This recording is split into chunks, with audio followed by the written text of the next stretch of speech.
Half of humanity has bled every single month, and history has never once mentioned that. Hundreds of thousands of years, hundreds of civilizations. Women still lived, still worked, still fought. How did they do it? The answer is right here. This is not a weird or gross video, okay? It's actually a fascinating rabbit hole of history. For hundreds of thousands of years, half of humanity lived with menstruation. Sounds strange, doesn't it? Yet historians only write about Roman roads. Pages and pages about battles and wars. But how did women back then live? Not a single word. Today we're going to fix that, alright? Let's go back in time, starting with Mesopotamia. Then Persia, India, Japan, Korea, and the Inca. Let's find out what ancient women actually did. What materials did they use? And what did they believe? And the absolutely ridiculous things men said about it. Trust me, you'll want to throw your phone across the room. This video has never been made before. Let's begin. The question no one has asked for 10,000 years. Menstruation is not a modern invention. Oh, obviously, but so many people forget that. Ancient people treated it like a supernatural event. A mix of fear, reverence, and complete nonsense. And that decided the fate of women everywhere. Before we talk about practical solutions though, let's understand the cultural background first, okay? The tools they used weren't just about hygiene. They were about survival within society. Sacred or dangerous? Every society chose one. And that answer changed absolutely everything. Were women allowed to live normally or not?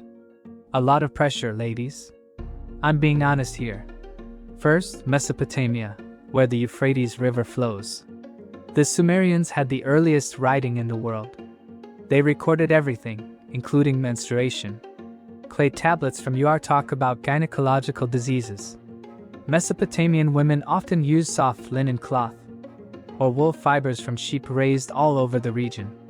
They wrapped a homemade cloth belt around their waist, boiled it clean and dried it in the sun to reuse. Queen Puabi even had servants to wash it for her. Poor women used dried dates palm leaves instead. The beliefs in Mesopotamia were truly different. Menstruation was linked to the goddess Inanna. The flooding cycle of the river matched a woman's cycle. They didn't lock women away or consider them impure. On the contrary, women still went to markets, baked bread, and prayed. Amazing, right? A truly intelligent civilization. Then came the mighty Persian Empire, where Zoroastrian priests wrote some very strange things. They believed menstruating women polluted fire. Sacred fire was not allowed to touch them. Women were isolated in a small hut outside the village. Little food, and not allowed to touch the earth. But Persian mothers still found ways to manage. They used cactus cotton, a plant that grew everywhere in the desert, or goat wool, which every household had. They sewed small pieces and tied them with leather strings. A scholar named Ardashir wrote a thick book about it. He claimed menstrual blood could kill flies and make goat milk curdle just by looking at it. Completely absurd, but that was the science back then. Persian women just laughed and shook their heads. They kept living, working, and sharing secrets with each other. Ancient India, the famous Vedic period. The laws of Manu were truly terrifying.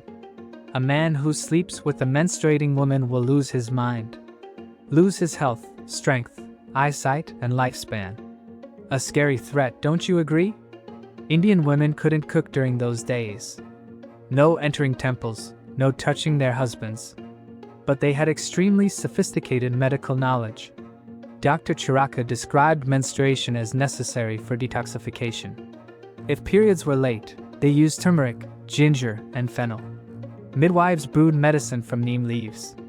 Pads were made of soft cotton cloth, tied with a belt. Rich women used silk, with a built-in pouch inside their skirt. That's the ancestor of modern reusable pads. And they weren't ashamed, you know? Menstruation was a sign of fertility.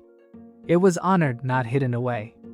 Now let's jump to Japan during the Kofun period. A physician named Tamba no Yasuyori wrote very detailed records. Menstrual blood helped diagnose overall health. Too light meant weak energy. Too dark meant blood stagnation. Japanese women used soft washi paper as sanitary pads. That paper was normally for calligraphy, now tucked inside their clothes. Or they used cotton grown all over the southern provinces. A cloth belt tied around the waist kept everything in place. Samurai women were not allowed to rest during this time. They still practiced swordsmanship, rode horses, and ran their households. Buddhist monasteries had their own rules. Nuns on their periods couldn't meditate with the others. But they weren't punished, just sat in a separate corner. The interesting thing is that Japanese men back then hardly wrote about menstruation at all. They considered it women's business, not worth discussing. A surprising silence, completely different from the West. Korea during the Three Kingdoms period, the beautiful women of Goguryeo. They used rough hemp fabric as liners, tore it into small pieces and layered them to make it softer.